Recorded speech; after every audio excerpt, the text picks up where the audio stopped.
Hey, what is going on everybody, and welcome to Fantasia. For today, we're going to be jumping into another session of Epic 7 Guild Wars. So going in here, we are going up against a guild that my guild's doing pretty well against. So AvgHero is the opposing guild, and as you can see, my guild is, actually someone's currently engaged in battle. Well, good for them. I'm actually going to avoid that area for now. I'm going to focus on the Silver Monarch Fortress down at the bottom. But first, of course, our regular check-in on our tower. No one's attacked us yet, which is kind of cool. Also kind of sucks because I don't get extra mystic medals for successful defenses. But as you can see, these logs are still quite scrambled. That's going to get fixed in the update that's happening tonight, actually. By the time this video goes up, you'll probably have already seen those changes come to effect. But I'm really looking forward to the new changes and updates to the game that are coming tonight. That's going to be an amazing weekend for me as I grind out some of the new challenges. Okay, so what we're going to go ahead and do is we're actually going to go ahead and fight, I believe, this middle tower here. Yep, we're going to fight this tower. So going into this, the first battle here, my opponent has a Seaside Bellona, so I'm bringing Rowana as my healer. She should be enough to really sustain through. I mean, Crimson Arm and DJ Bassar aren't really going to be doing too much. I'm bringing Little Queen Charlotte and my Euphine. Those two are going to be very good for taking out the Seaside Bellona, and I'm not really worried too much about Crimson Armin and such, so we'll have to see.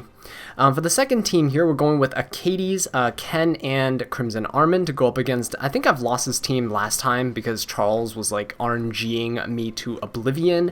So hopefully this time around that's not going to happen, but we're going to have to see. Kind of confident my Ken being the DPS, and I'm sure my Crimson Armin will be good enough to tank the hits from the Ravi. Alright, so let's go ahead and jump right into this, and yeah, let's see how we do. So I'm quite interested to see. Okay, his Crimson Armin is fast. His Seaside Bellona is quite slow, so something to note. I do hope Bellona gets pushed in front of my units. Oh, there we go. Very nice. Because here what's going to happen is the Bellona is going to go, right? She's going to use her S3. Hopefully she's going to miss on my Euphine and my Rowana. If not, that would suck. Oh wow, of course she hits everybody. Now, fortunate thing is Euphine actually, she can still get buffed. The unhealable is on Charlotte, but that should be fine. So what I'm going to do here is I'm going to go ahead and just S3 into the Bellona immediately. There's no reason to hold back here. Unfortunately, I can't heal back with this, but that's okay. Alright, so I'm going to go ahead and use the S3. Little Queen Charlotte will not get this buff, but Euphine will, and she'll get the heals. The revive buff isn't the important part here. The important part is that I just kill the Bellona outright, as you can see. And there we go, very nice. So the main DPS threat is gone, and I can pretty much just cruise through this now. As you can see, they're pushing up my Little Queen Charlotte a lot because I switched up her artifact. She's running Durandal now. So as you can see, she's just going to get multiple turns. Her combat readiness is being pushed up so much every time they attack her, due to her passive if they crit, and due to her Durandal, so that's really nice. What I'm going to do here is I might take out the DJ Bassar, because he seems to be the next more annoying character here. Not really a huge threat, but we're going to go ahead and S2. Strip the Crimson Armin, which is kind of nice. Silenced her as well. Actually, you know what? We might take out the Crimson Armin because she's defense broken here. Okay, so pushing up my Little Queen Charlotte. Little Queen Charlotte should be able to heal now. There's no unhealable buff on her. So with her S3, we're going to bring the smackdown onto this Crimson Armin. There we go, very nice. Okay, and now we just have DJ Bassar left, so that's quite a success. That's good. I was kind of worried about the Seaside Bellona and her S3 in this battle. So, obviously, if it's the opponent's Seaside Bellona, she's always going to land her hits and crit your Earth Heroes, but if you use a Seaside Bellona against Earth Heroes, you will always miss no matter what. Alright, so we're going to go ahead and put up the S3 here so we can mitigate a lot of the incoming damage from my opponent. And Acades as well, she's going to go ahead and S2 herself, make sure she's all nice and protected. Alright, and as you guys probably have noticed by now, I've turned up the volume, so hopefully the game volume's a little bit louder. I know that some of you guys do enjoy listening to the game volume, especially with these top-of-the-notch Japanese voice actors we have now. Alright, Charles is not gone yet, so I'm going to go ahead and just S2 him. He doesn't have the defense buff up. Now he has a defense break on him, which is very nice. Lilius already used her S3 as the cleanse, so we should be good. And of course, Charles crits the Ken, because why not? Alright, Lilius is going to try to provoke Ken. He has the immunity on him, so it's not going to affect him. We provoke the Charles, which is kind of cool. There's no need for us to S3 here, because everyone's very healthy. And please kill. Nope. If he didn't have the defense buff, we would have killed. Alright, he's going to S2 here. It's of course going to hit and crit. Going to strip my Ken down, unfortunately. Ravi's doing quite a bit of damage. Oh, okay, don't hit the Ken there, please. I take that back about my units being healthy earlier. Alright, we're going to go ahead and, I don't think I need a soul burn this. She is, I think she still has her artifact. Rod of Amaryllis? Yeah, there we go. Good, she still has Rod of Amaryllis, so we're looking good. Charles should not be able to S1 into S2 here. Okay, so what I'm gonna do is, ooh, I really just want to go for the S3 onto, like, Lilius to stun her. So I think we're gonna do that. I can leave the Ken since, leave the Charles since he's already defense broken. I can go for him fairly easily soon, but I really want to make sure this lands the stun. Very, very nice. Elbrus procced here should be fine. He's gonna miss on the Ken. Okay, and we're gonna go in on the Charles here. There we go. We took him out just as I predicted. So Charles was the main threat. Now that he's gone, it should be pretty easy. Ravi's just gonna go for Crimson Armin here, which is a no biggie. Lilius was stunned last turn, so that was nice. What I'm going to do is I'm going to Soul Burn into the Lilius. We're going to try to defense break her. Very nice. And we're going to go ahead and punch her down. Alright. Unfortunately, the burn could not kill her. That's a lot of damage onto my Crimson Armin, but we're going to heal that up. Rod of Amaryllis going to put in some work here. Alright, very nice. We're going to go ahead and put up... Oh, Ravi's about to go again, so we're going to put up the invincibility. Perfect timing. The immunity will also kind of help, because Lilius is probably going to get her provoke up in like a turn or two. I think in probably a turn. She hasn't used her S3 yet, but she'll be dead here. We're just going to kill her off. There's no reason to keep her alive here. Alright, very nice. So hopefully this Ravi isn't on counter. She might be. She'll probably be on counter. Okay, my Crimson Armin should be fine with this heal from Rod of Amaryllis, and I should be able to outspeed the Ravi anyway, so we should be okay. Gonna go ahead and S2 here. Oh, she's running Crimson Seed. Okay, and she's counter. So that means if I land a debuff, it's just gonna get cleansed, so that's unfortunate. But we're gonna use the S3 to keep my Crimson Armin healthy, so that the Ravi does not kill her. The S3 should be up soon for her, right? Oh no, it's 2 more turns. Okay, never mind. There's no imminent danger. All right, we just gotta really slowly work our way through this Ravi. See, it's quite annoying because we can't really land the debuffs. It's a good thing that Acades is not attacking Ravi. As you can see, Ravi heals back every time you attack her. So it's a good thing that I am not forced to attack with Acades on this fight. The counter sit's gonna be quite annoying though here. And as you can see, Ravi gets a net gain every time that Crimson Armin attacks, so that's unfortunate, but it is what it is. Ken really has to unleash his like S3 here.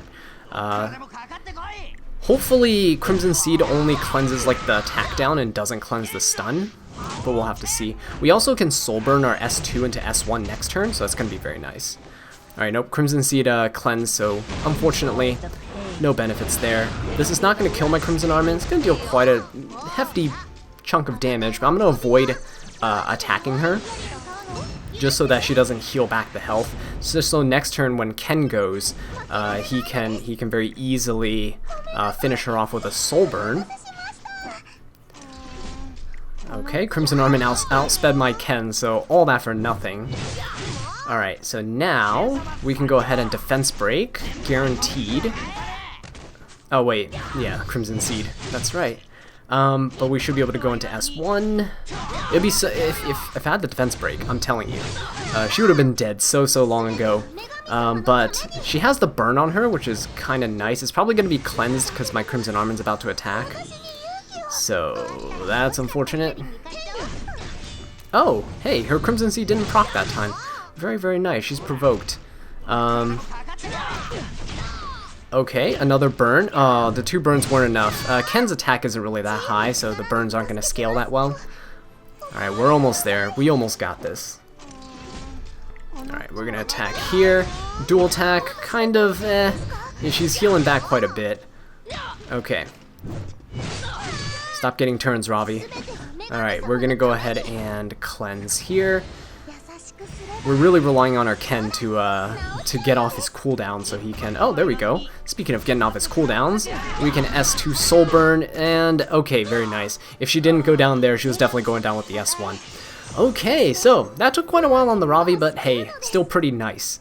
And we got a first victory. Very good. So, already doing much better than the last episode, right? Okay, so we're going to be right back with another battle in just a second. Alright guys, and welcome back. We are going to go ahead with the second battle against Apollo 44, and what we're doing is we're going to bring kind of a similar team to what I brought last time, except I switched out the Moonlight Charlotte for the Crimson Armin. So at the top team, Euphine is going to deal with the Seaside Bellona, Crimson Armin is just going to go ahead and tank for the team. Rowana is there to help for the sustains and to provide revive if I need it. Hopefully Crimson Armin goes first before the Bellona so that I can put immunity up before the defense breaks or anything like that happen. The level 50 Vivian is kind of weird because she's not going to be dealing a lot of damage, but her support skills are so good that I have to watch out for that. The second team, my opponents bring in Charles, probably going to go for the attack buff there to help assist in his Melissa and his Karen to cleave. So that's why I brought Arbiter Vildred as kind of like a... an easy way for me to mitigate a death and just go ahead and revive and just kill people. So that's going to be cool. Falconer Clary's there to help provoke because if I can, I'm going to stop them from getting attack buffs on people by provoking the Charles, and Charlotte's there to help mitigate some damage as well as do some DPS. I'm not really certain about the second team because I haven't really gone against Melissa's, so I'm kind of like iffy on that, even though I have one of my own, as you can see on the right there, as my rep. But anyway, we're going to go ahead and jump into this and see how it goes. I'm not really confident in the second team, but hopefully we do better than they do. Alright, so Bellona's going to go ahead and use her skill there. Defense break on the Euphine, that is fine, because... we are very slow, so Crimson Armin's going to put immunity and invincibility on everybody, and so you see that Vivian's going to go ahead and go, Seaside Bellona's going to go, and we should be fine. Alright, very nice. So Vivian doesn't have a defensive buff for the team, which is actually really good. The reason being that... Ooh, actually...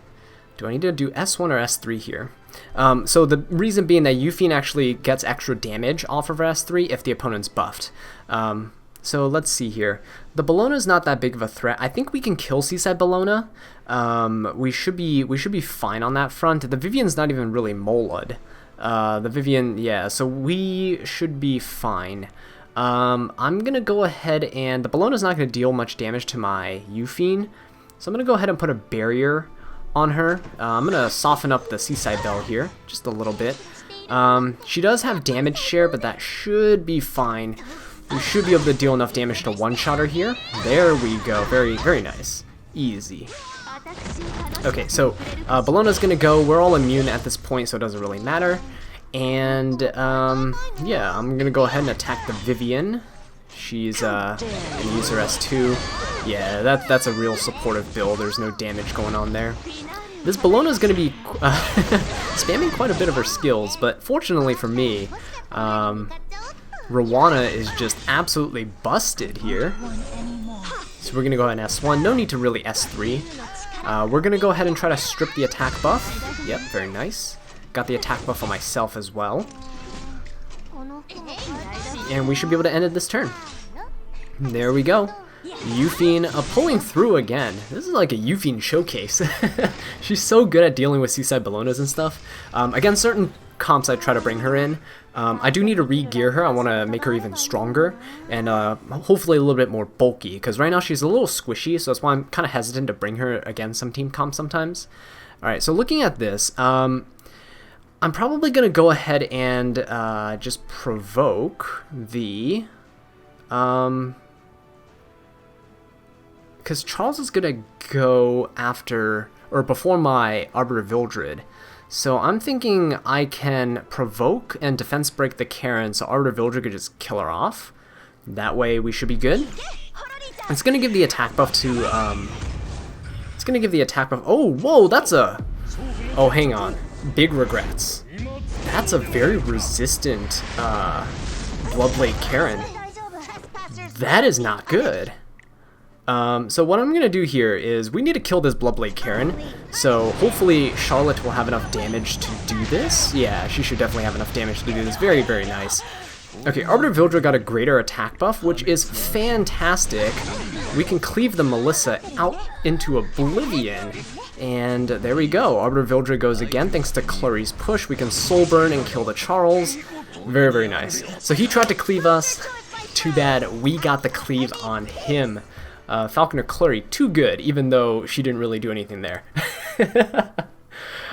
Failing to provoke that and defense break the Karen. Mostly looking for the defense break.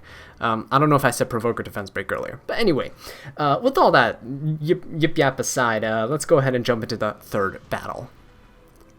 Alright guys, welcome back to the third battle here. We're going to go up against Zai the Guy, and as you can see, his team's looking pretty interesting here. He has Maid Chloe on the top, Ruel on the bottom. A lot of revives there. Moonlight Ken, Seaside Bellona up at the top. We're going to go for that with the Euphine. Guess this is going to be a Euphine video. And on the bottom, we're actually going to bring in Arbiter Vildred with Seaside Bellona and a Katie. So a lot of AoE, DPS, and a lot of firepower against Ruel. Ruel struggles to heal against a lot of AoE damage, so if you spread out the damage, it's going to be very hard for her, the AI, to kind of prioritize the right target. So hopefully we're going to take down Haste fairly quickly, and we'll just see how it goes. Acades is there to draw the attention from the Tywin. So yeah, anyway, let's just jump into this. Enough of the talk. I know you guys want to see the battles. Alright, so in this first one here, we see Maid Chloe going first. That's relatively fast. Should be fine here. Again, if the opponent's Seaside Bellona doesn't get like a defense buff, then Euphine just goes ham. My Euphine doesn't even really need an attack buff in most cases. Okay, so we see the Seaside Bellona here only have 9,000 HP, so we should be able to very easily kill her. She will revive, but we should be able to very easily kill her off. So we're going to go ahead and poke her there with... Oh, she's running Proof of Valor. Interesting. So I'm still going to go for the S3 here. I can't S2 because that would draw the counterattack from the Ken. But because of her damage share, it's actually going to be very nice. Softens up the Ken for us. But Ken's going to use his S3. We are immune. Euphine is going to be taking a bunch of hits, but that's okay. Seaside Bellona is actually going to counterattack here, which is very nice for us. We get to full heal. So I'm going to go ahead and hit the Seaside Bellona. She's provoked, which is nice. But she's going to provide us with a full heal on our team. Very easy. And the dual attack on the Maid Chloe actually helped us a lot there too, healing up the Crimson Armin. So I don't have to use my S3 just yet. We're going to go ahead and S1 down this Seaside Bellona. She's fairly squishy, very nice. And now we work on the Chloe. We're going to work on the Chloe until we get the Soul Burn up for my Euphine, so that Euphine can Soul Burn into the Ken. Alright, so, or what I'm going to do is I'm going to put the attack buff on my Euphine. She's going to use her S2 after Crimson Armin uses her S3. The reason being that it provides me the invincibility so that the counterattack from Moonlight Ken does not kill my Euphine. Alright, but we're going to focus all our attention right now on this Maid Chloe. She's not running Water's Origin, so this is quite squishy. Okay. Yeah, she should be able to survive much, much longer if she was running that, but oh well, that's fine. Rowana's going to put up a shield again on Crimson Armin. The shield is actually really nice. I don't have any Moloch Auras in it, But as you can see, the shield's quite bulky because my Rowana, it scales off of her max HP, so it's kind of nice. Okay, I gotta be careful here. Oh, actually, very, very good. We got the invincibility up on the team. I was about to say I gotta be careful here because if I kill the maid Chloe, then I'm forced to attack the Moonlight Ken, and if I don't time this correctly, the Moonlight Ken will be a big, big threat to us. All right, so you revive the Seaside Bellona. That is perfectly fine. Seaside Bellona is gonna go before my Euphine, so I'm gonna go. She doesn't have her S3 up, and Ken doesn't either, so that's good. I'm gonna go ahead and just smack the maid Chloe again. Got the provoke on her, which is kind of cool. Alright, so Ken's gonna go for Crimson Armin, that's okay. I'm gonna go ahead and just give a little tap to the Seaside Bellona here. This will trigger the counterattack, and that's going to heal me up to full health because Rowana is broken. I don't know if you guys have seen a theme with Rowana here, but looks like she's kind of meant to counter Seaside Bellona. Alright, we're going to go ahead and do the S2 here to get the attack buff up, and unfortunately we did not strip the Moonlight Ken, but that's okay. Alright, what we're going to do is we're going to go ahead and kill off the Seaside Bellona here. Very nice. And I'm gonna go ahead and tap the maid Chloe. Oh, that doesn't kill her? Alright. So I'm gonna go ahead and soul burn this. We're gonna go ahead and kill this Moonlight Ken. He's gonna revive, but because of soul burn, we're granted the extra turn, and my attack buff is still on the Euphine. So I'm gonna go ahead and S1 and just kill him right off, not kill her right off. Kill him right off, and Euphine putting in that work. Oh, and we finish off with the dual attack. Oh wait, what? Wow, this maid Chloe's a bit, she's a bit, tankier than I thought she would be. I think she's running Celestine, so she's healing back quite a bit. Okay, well, I thought that was gonna be it. But no. Okay. There we go. Got the provoke on. Euphine, come on. Let's go. S1 into this. We should be able to kill her off now. There we go. Very nice. Euphine pulling through. One of my favorite characters in this game. Alright, so this Taiwan's gonna go first, and he's gonna go ahead and S3. Probably put defense breaks on everybody. Yeah, there we go. I'm gonna go ahead and cleanse the defense break off of everyone here, because I don't want them to die from haste, who is getting his turn right now. So he has an AoE. Unfortunately, I think he hit everyone. Yeah, he even hit my Bellona. Hopefully the bleed doesn't kill the Vildred. That would kind of suck if it did. Oh, yeah, it did. Oh well. We're gonna go ahead and S3 here. We're gonna go kill off the haste. The Ruel's gonna revive, unless I also kill off the Tywin. No, I didn't kill off the Tywin. That kind of sucks. We should kill off the Tywin, because that way it would have... there's a 50-50 chance that the Ruel's gonna revive the Tywin over the haste, but now the haste is here. We're actually gonna go ahead and put these debuffs on everyone. So we're gonna S3, see how much resistance that Ruel has. Probably quite a bit. Actually, no, very nice. Unbuffable. Very good. The haste doesn't get the attack buff here, very nice. Unhealable on my Acades, which is fine. I can still put the shield on her, the invincibility. And Vildred. With the greater attack buff again. Alexa's basket is broken, guys. Alright, we're gonna go ahead and S3. This should kill off, like, everyone, almost. Yeah, there we go. Very, very low health on the Ruel. She's forced to S2 here. Haste is very low. He's blinded. He's unhealable, unbuffable. Tywin's gone. Haste is gone. And now we can go ahead and heal with the Acades. Very good. And now the Ruel should be able to go. After my Vildred, we're just gonna go ahead and S1 here. Oh, nice. Triggered the dual attack. Ruel's gonna go trigger Seaside Bellona. Very good. Can we land defense break? Nope, no defense break. Okay. Can we land the target? Nice, target debuff.